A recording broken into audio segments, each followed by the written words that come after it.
एक भाई ने पूछा है कि गुरु ने जो आदेश दिया उसको करने से उनकी दया मिलती, छोड़ दीजिए उसको। हम लोग बाप भी हैं, कुछ माँ भी हैं, यहाँ कुछ बच्चे भी हैं।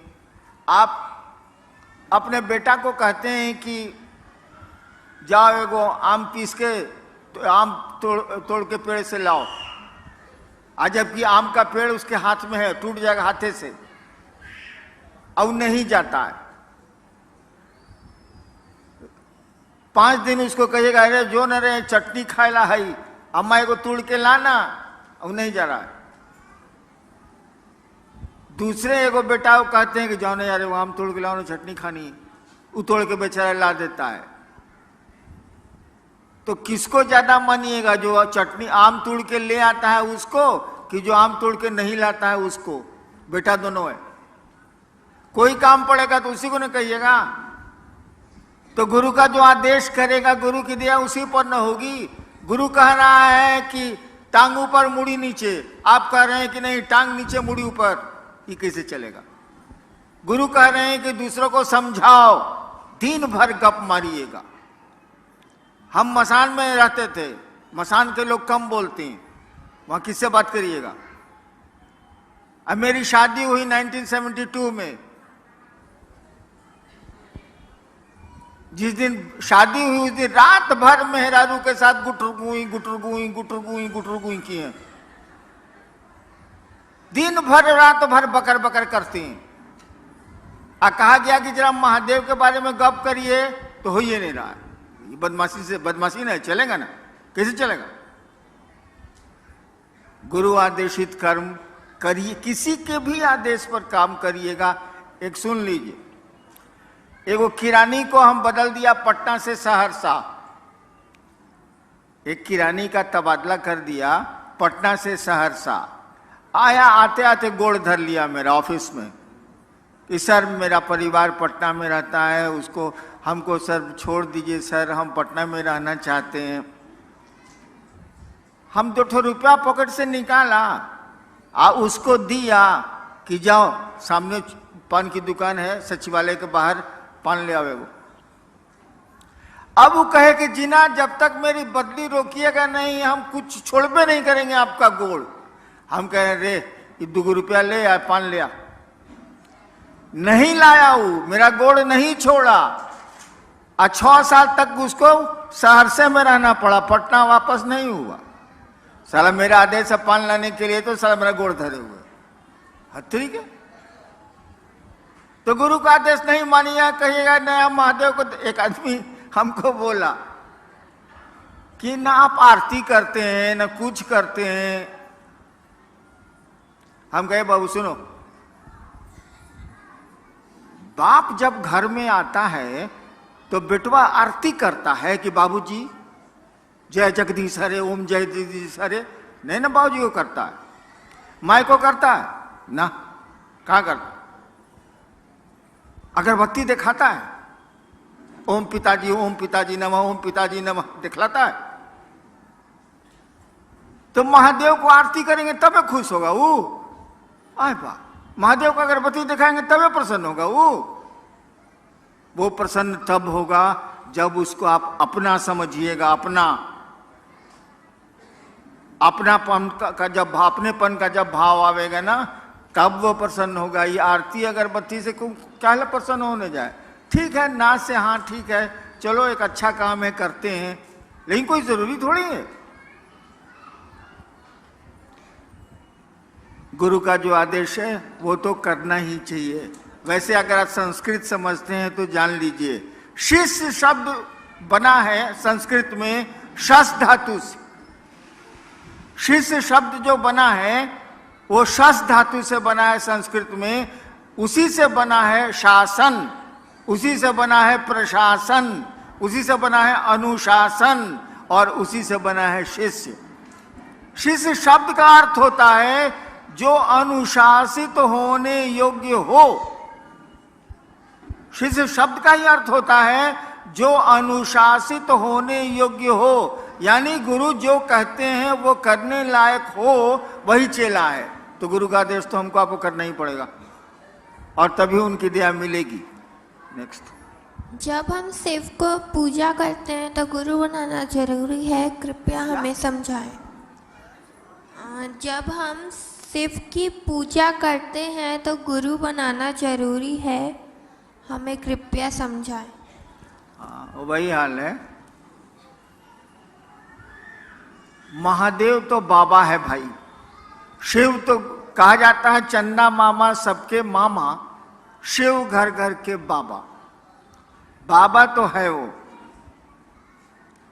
और बाबा की संपत्ति में पोते पर पोते लकड़ पोते जो जो कहिए सबका अधिकार होता है कि नहीं होता है? भारत के कानून, विश्व के कानून में तो है। बाबा की संपत्ति में सबका अधिकार है, ये तो हमको आपको मालूम है। तो हवा मां शिव की, पानी उसका, धरती उसकी, पेड़ उसके, नदियां उसकी, समुद्र उसके, हम उसके, तो संपत्ति का भोग ले रहे हैं, संपत्ति भोग रहे हैं। लेकिन बाबा की संपत्ति में पोती का अधिकार है, लेकिन बाबा के ज्ञान में पोती का अधिकार है? जरा बता दीजिए। पोती बैठी हुई है ना मेरी। बाबा की संपत्ति में भारत का कानून इसको अधिकार देता है।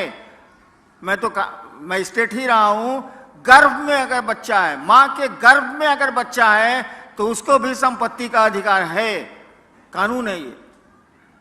इनको तो हमारी संपत्ति में अधिकार है, लेकिन जब तक ये ज्ञान लेना नहीं चाहें, क्या इनको ज्ञान हमसे मिलेगा बाबा से? गधा के गधा रह जाएंगे।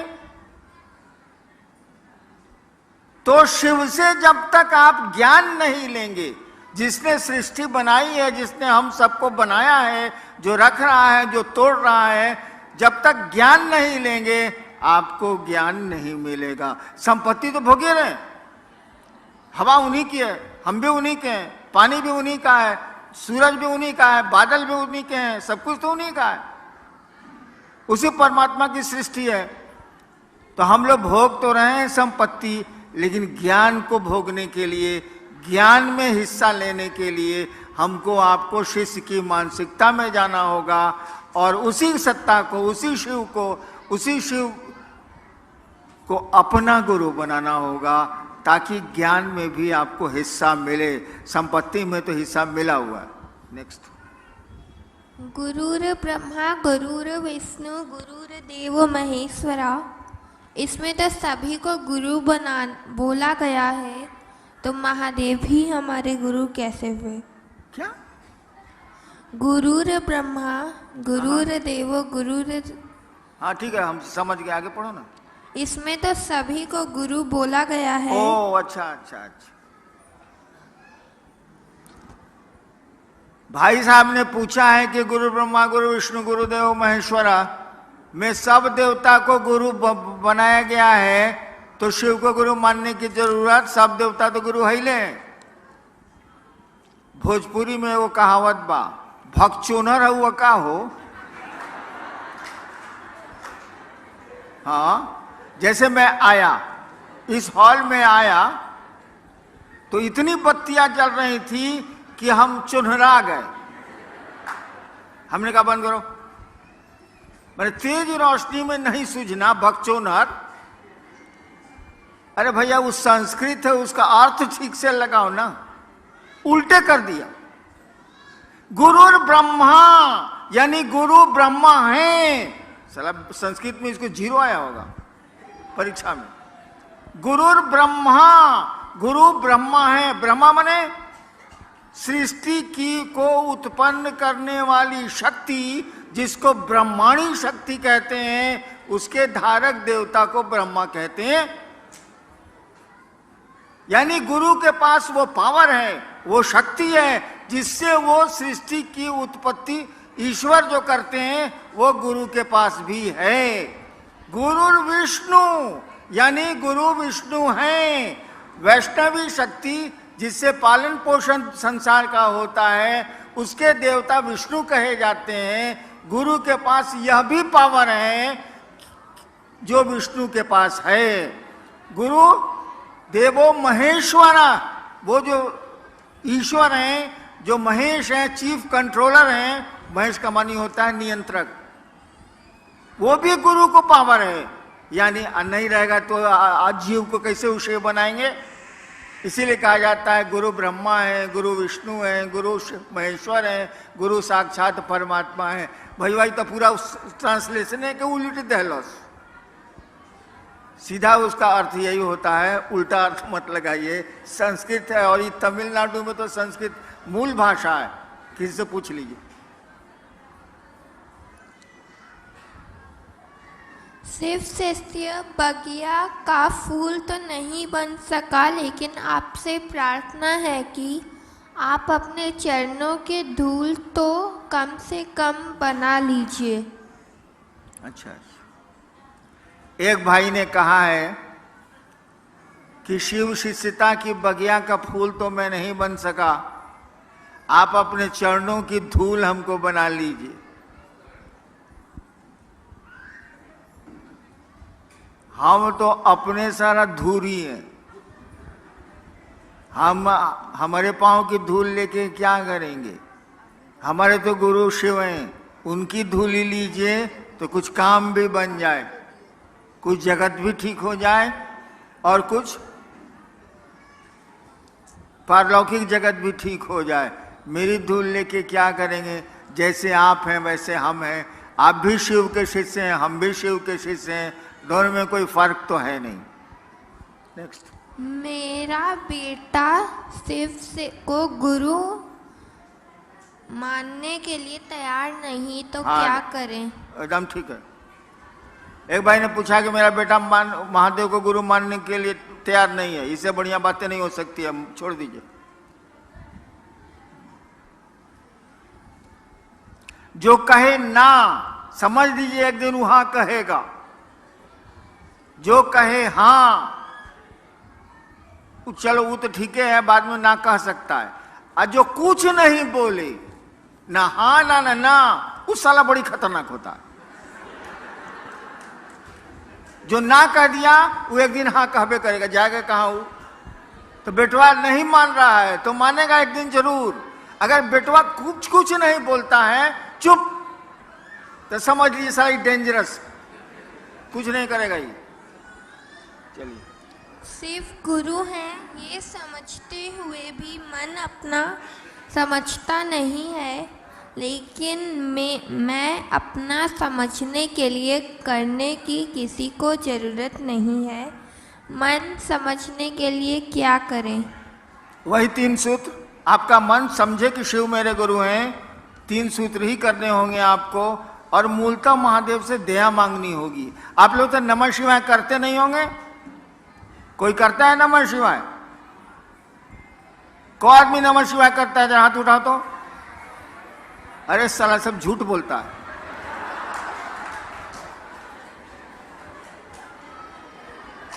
अच्छा एक बात बताओ, जरा शांत हो जाइए भाई साहब।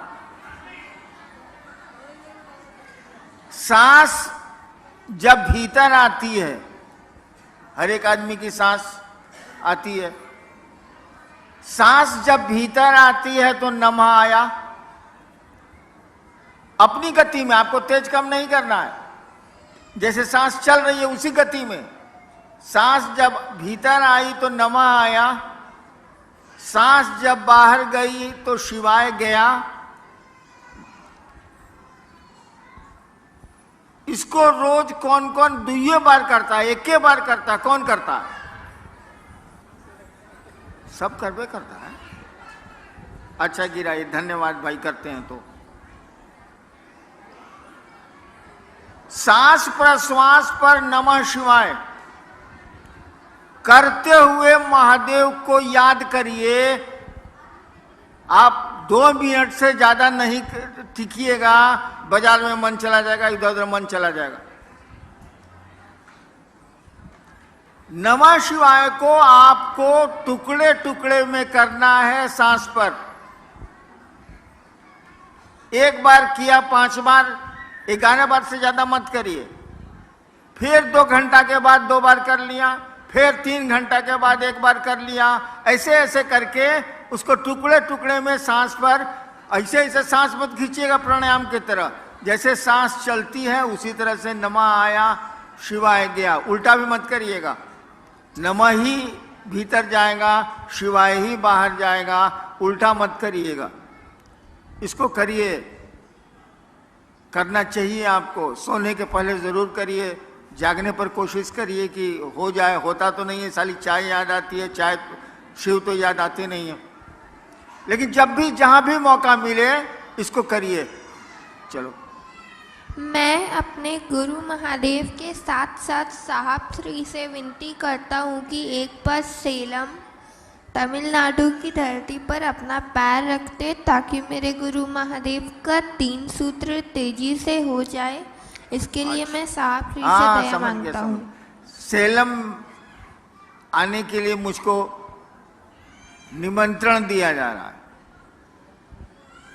हमको समझ में नहीं आता है कि साला हम 70 साल के हो गए, इस ससुरा सब हम ही को बोलाता है, अपने नहीं आता है। गजब हाल है। वैसे मौका मिलेगा तो मैं जाऊंगा, लेकिन क्या मौका मिलेगा यार। पुरान गाड़ी, हॉर्न बजता नहीं है, गाड़ी को चलाना पड़ता है, गाड़ी चलती है तबे कहती है हट न तो चिप देव, हट न तो चिप देव, हट न तो चिप देव। कहा करें यार। वैसे आएंगे। नेक्स्ट। मेरे तरफ से साहब श्री को जन्मदिन की बहुत सारी बधाइयाँ। आप बहुत लंबे समय तक हमारे बीच चमकते रहे, ज्ञान की रोशनी की तरह। शिव गुरु से यही मेरी कामना है। ठीक है, समझ गया समझ गया समझ गया। किसी भाई ने मुझको जन्मदिन की बधाई दी। आप एक बात जान लीजिए कि जब मैं पैदा हुआ था वो बहुत घनी अंधेरी रात थी। सुबह पैदा हुआ और रात में दिवाली मनाई गई थी। दिवाली के दिन मेरी पैदाइश। रोशनी तो जल गई शाम में मेरे पैदा होने के बाद, लेकिन मैं अंधेरे में पैदा हुआ था। दिन का समय था, 8 बज रहा था सुबह का, लेकिन रात बड़ी काली थी। मेरी जिंदगी भी काली है, खुशियां नहीं है मेरी जिंदगी में, लेकिन सोचता हूं कि आपकी जिंदगी में खुशियां आ जाएं तो मेरी जिंदगी भी खुशहाल हो जाए। मैं अपने जन्मदिन से कभी प्रसन्न नहीं हूं, न होऊंगा। दूसरों की जिंदगी में अगर खुशियां ला सकें आप, दूसरों की जिंदगी में प्रकाश रोशनी दे सकें आप, इससे बड़ा आपका आना कुछ भी नहीं है। अगर जीवन को सार्थक करना चाहते हैं हम आप, तो दूसरों को रोशन करें, दूसरों के रास्ते को प्रकाशित करें, दूसरों की जिंदगी को खुशहाल बनाने की कोशिश करें और शिव से जोड़ेंगे। इससे बड़ी खुशी का दिन कुछ नहीं हो सकता है, वो लौकिक जगत का हो या पारलौकिक जगत का हो। चलिए मैं अब चलता हूं, आप लोगों को प्रणाम मैं निवेदित करता हूं। लेकिन अब आऊंगा मैं चेन्नई तभी जब आप बुलाएंगे, और बुलाने का कारण होगा कि आपने महादेव का काम बढ़ा लिया, लोगों को शिव गुरु से जोड़ लिया। और जोड़िए, हम आपके साथ हैं, वो महादेव भी आपके साथ है। आपको प्रणाम।